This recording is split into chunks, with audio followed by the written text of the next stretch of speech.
진도와 사고력에 대해서 저번에 얘기했던 거에 혹시나 오해가 있을 것 같아서 한번 좀 얘기를 해볼게요. 사실 가장 이상적인 형태는 저의 기준에서는 학교를 다니지 않고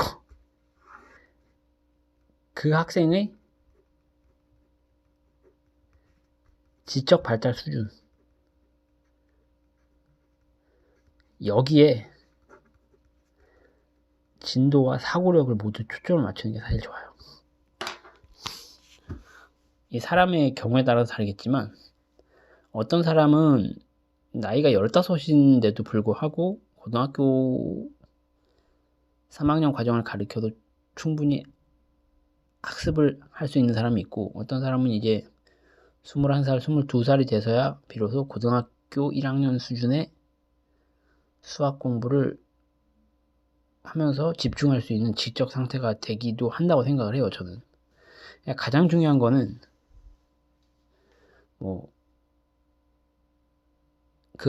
지금 얘기했던 것처럼 그 학생의 지적 발달 수준에 가장 맞추는 게 가장 좋겠죠. 운동으로 얘기하자면 이런 거죠. 그 근육의 어떤 그 발달 정도는 개인마다 차이가 있잖아요.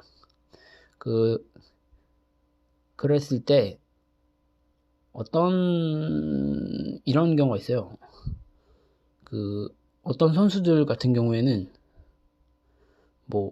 중학교까지 두각을 나타내지 않다가 갑자기 고등학교 때 몸의 근육과 이런 것들이 성장을 하기 시작하면서, 그 전에는 이제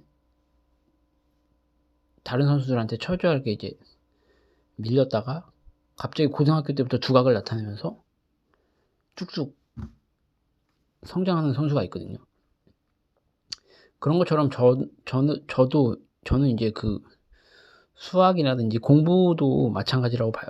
공부, 두뇌의 어떤 지적 발달 수준이라는 거는, 우리가 이제 근육이 이제 어느 정도 발달했느냐는 이제 눈에 보이지만 몸의 활동이기 때문에 학생의 직접 발달 수준은 이게 보이지가 않거든요, 사실. 그래서 사실 어려움이 따르긴 하지만 그래도 중요한 게 저는 이거라고 봅니다. 예를 들면은 우리가 이제 한국 교육에서 정해놓은 고등학교 1학년 과정은 여기서부터 여기까지다. 고2는 여기서부터 여기까지다. 고3은 여기서부터 여기까지다. 이게 이제 학생 개개인의 타겟을 맞춘 게 아니라 전체 학생의 지적 수준을 고려했을 때 평균적으로 고1이면 여기까지 이 정도 학습했다. 고2면 여기까지 한다. 고3이면 여기까지 한다. 이렇게 만들어 놓은 게 사실 교과서고, 거기에 이제 진도라는 게 들어가는 거잖아요. 그랬을 때 이 평균적인 지적 수준에 못 맞춰주거나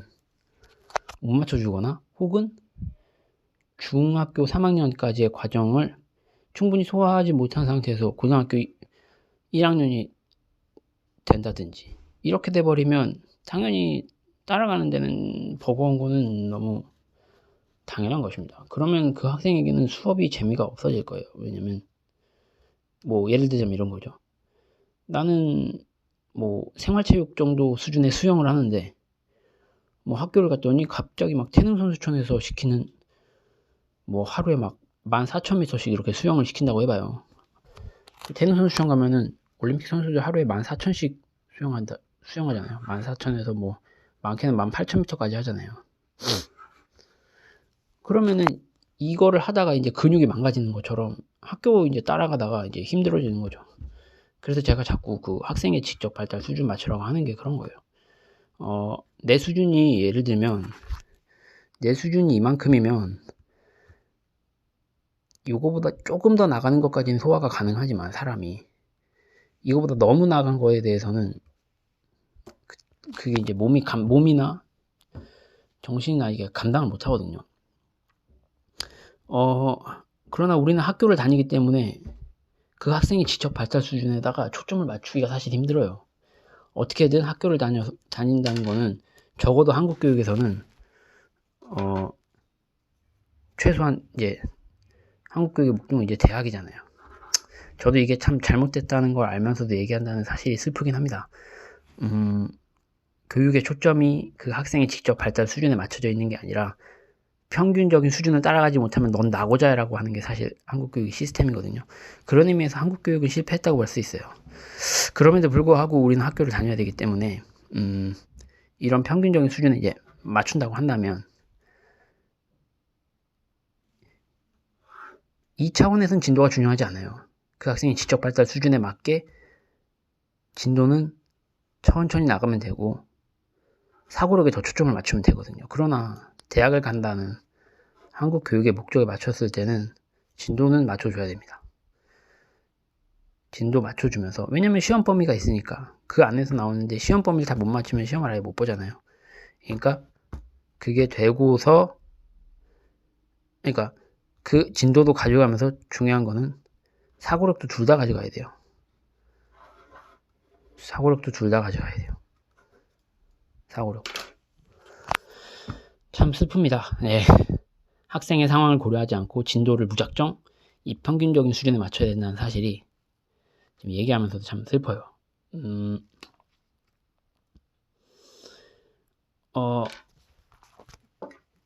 이렇게 진도만 되고 사고력이 안 되거나 혹은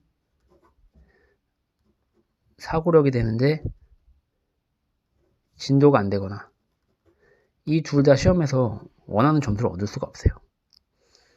이 두 개가 돼야 됩니다.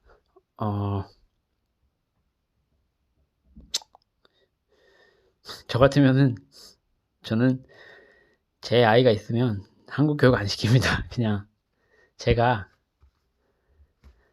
어떻게든 이제 대안학교나 이런 데 보내갖고 차라리 이걸 해버리지. 왜냐면 이거는 학생에게 지옥이에요. 학생이 만약에 여기를 따라갈 수 있으면 상관없겠지만 제가 생각하기에는 한국 교육을 만드는 사람들이 전체 학생의 지적 수준의 평균을 너무 높게 책정을 했어요. 이거를 너무 높아요. 사실 고등학교 과정도 지금 내용이 너무 많아요. 지금 그게 수학도 그렇고 과학도 그렇고 뭐 다른 과목들도 그렇고 지금 우리가 이제 지식의 양적인 측면을 봤을 때 중학교 수준까지 수학도 그렇고 과학도 그렇고 뭐 많이 봐요. 고등학교 1학년 정도까지 이 정도의 그것까지만 가지고도 초등학교 3학년 아니 중학교 3학년 고등학교 3학년까지 그러니까 뭐냐면 이게 현재 중학교 1학년에서 고3까지의 과정에서 이걸 100%라고 한다면 이게 너무 버겁다는 거죠. 학생 전체의 평균 수준을 너무 높게 봤다고요. 이 수업 못 따라가는 학생들이 제가 볼 땐 거의 대다수입니다. 그러니까 뭐 수포자니 뭐니 나오는 이유가 그거고요. 이거를 지금 교육 기준으로 봤을 때 중학교 3학년까지 길면 고2 1까지 제가 볼 때는 이거를 요 4년까지의 과정을 늘려서 고3까지 가르치는 거예요. 6년 동안.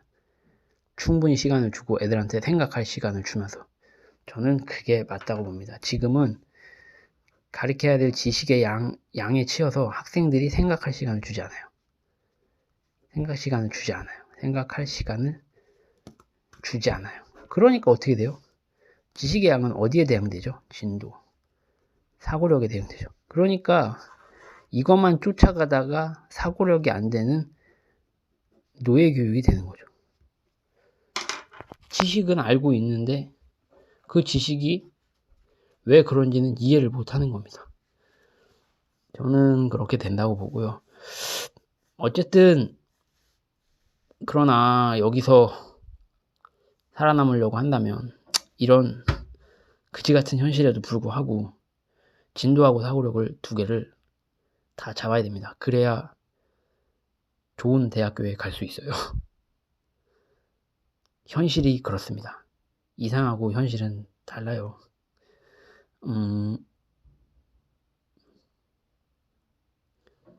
그러나 제가 얘기하는 것은 제 생각에는 진도 빨리 나가는 건 쉬워요. 이 둘 중에 어느 게 더 쉽냐고 한다면 이게 더 쉬워요. 진도 빨리 나가는 게. 겉으로 보기에는 이게 사고력이 눈에 안 보이니까 이게 더 어려울 것 같은데 아니에요. 이게 눈에 안 보이니까 이게 더 빨리 어떻게 될 것 같고 당장 눈에 보이니까 이거 먼저 잡으려고 그러는데 진도 뽑는 건 사실 그렇게 오래 걸리지 않습니다. 사고력 올리는 게 이게 진짜 제일 힘들어요. 이게 힘드니까 뭐예요? 고득점 가기가 힘든 거예요. 왜? 고득점은 사고력 문제에서 나오니까. 그러니까 고득점 하죠. 여기 시험 문제를 봤을 때 진도만 뽑았을 경우에 사고력이 안 되고 진도만 뽑았을 경우에는 제가 볼 때는 100점 만점에 잘 가봐야 한 70점밖에 안 돼요.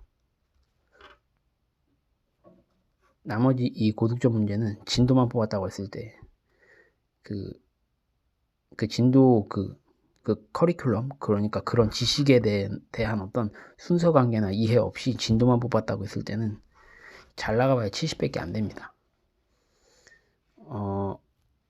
이게 진도만 뽑는 거의 한계예요. 진도만 뽑는 거예요. 그러나 반대의 경우, 만약에 진도가 안 되고 사고력만 된다. 그러면 시험은 빵점 맞죠. 왜냐면은 시험 범위를 아예 공부를 안 했으니까. 근데 애가 사고력만 있어. 그러면 진도를 모르니까 시험 범위를 아예 안 봤으니까 책을 한 장도 안 봤으니까 점수는 빵점이 되겠는데, 그러면 이 학생하고 사고력만 되고 진도가 안 되는 학생, 그리고 진도는 됐는데 사고력이 안 되는 학생하고 이제 똑같은 스타트 라인에서 출발을 하면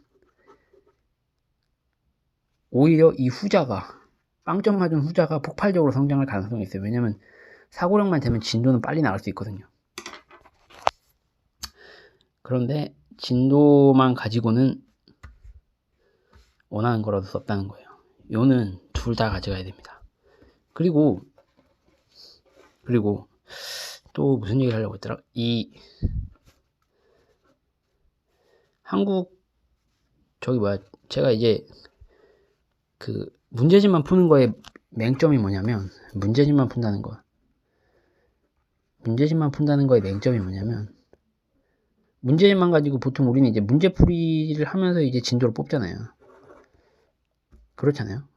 수학도 그렇고 뭐 언어도 그렇고 막 문제 풀면서 오답 체크하고 뭐 진도를 나가잖아요.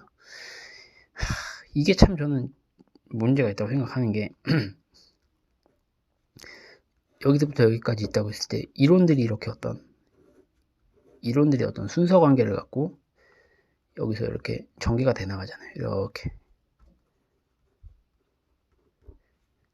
진도만 갖고 문제집만 가지고 진도만 뽑는다는 거는 이런 중간에 결론적인 부분들의 이런 지식들만 가져간다는 것밖에 안 돼요.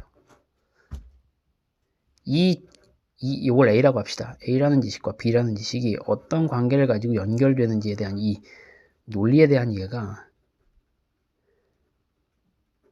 완전히 결여돼 있어요. 그래서 B하고 C 사이에 어떤 논리적 관계가 있는지, 왜 B가 C를 지지하는지, 그래서 이 이론들이 어떤 식으로 이렇게 하나의 흐름을 가지고 있는지에 대한 이해가 빠져 있어요. 문제집만 가지고는 이런 중간에 듬성듬성 수박 겉핥기식의 띄엄띄엄식으로밖에 공부를 하는 게, 그렇게 공부하는 거다. 문제집만 갖고는. 근데 사고력을 가지고 완전하게 공부를 하면 어떻게 되냐면 이 정보와 이 지식들이 뭐냐면 하나의 어떤 맥을 가지고 이 지식들 사이에 공백을 메워가는 거예요. 그림으로 치면은, 퍼즐로 치면 이런 거죠. 여는 문제집만 갖고 진도 나가는 건 듬성듬성 퍼즐을 이렇게 듬성듬성 맞추는 거예요. 그런데 논리에 대한 이해를 하고 요 중간 부분이 메워지면 어떻게 되냐면 이 지식들이 왜 이 자리에 놓여야 되는지, 왜 이 자리에 놓일 수밖에 없는지, 왜 이 자리에 놓일 수밖에 없고, 이 퍼즐이 왜 여기 놓일 수밖에 없는지 다 이렇게 그 설명을 해줘서 이 위치를 딱 만들어주는 겁니다. 고득점 문제는 어디서 나오면 여기서 나와요. 이 논리에서 나온단 말이에요. 이거는 뭐예요? 중간고사나 이런데 혹은 수준 낮은 문제들, 단편 지식을 묻는, 너 이거 아니 모르니, 아주 단편적인 지식을 묻는 문제에서나 이런 게 나오는 거지, 어려운 문제는 이런 거 절대 안 냅니다. 여기서 이 둘의 어떤 논리적인 관계에 의한 그런 이론의 그런 논리에서 나오는 거예요.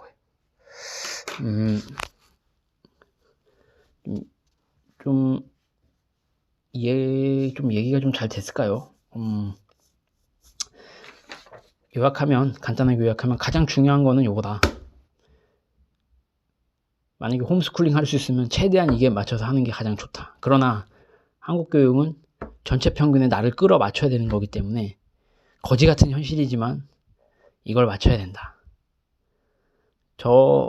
이게 요약입니다. 고득점을 해서 대학을 가려면 이거 2개가 다 돼야 된다. 그러나 사고력 올리기는 진도 빼는 것보다 사고력 올리는 게 정말 힘든 일이다. 그래서 사고력에서 고득점이 결정나기 때문에, 그래서 사고력이 어렵기 때문에 그래서 고득점이 어려운 거라는 거. 그렇습니다.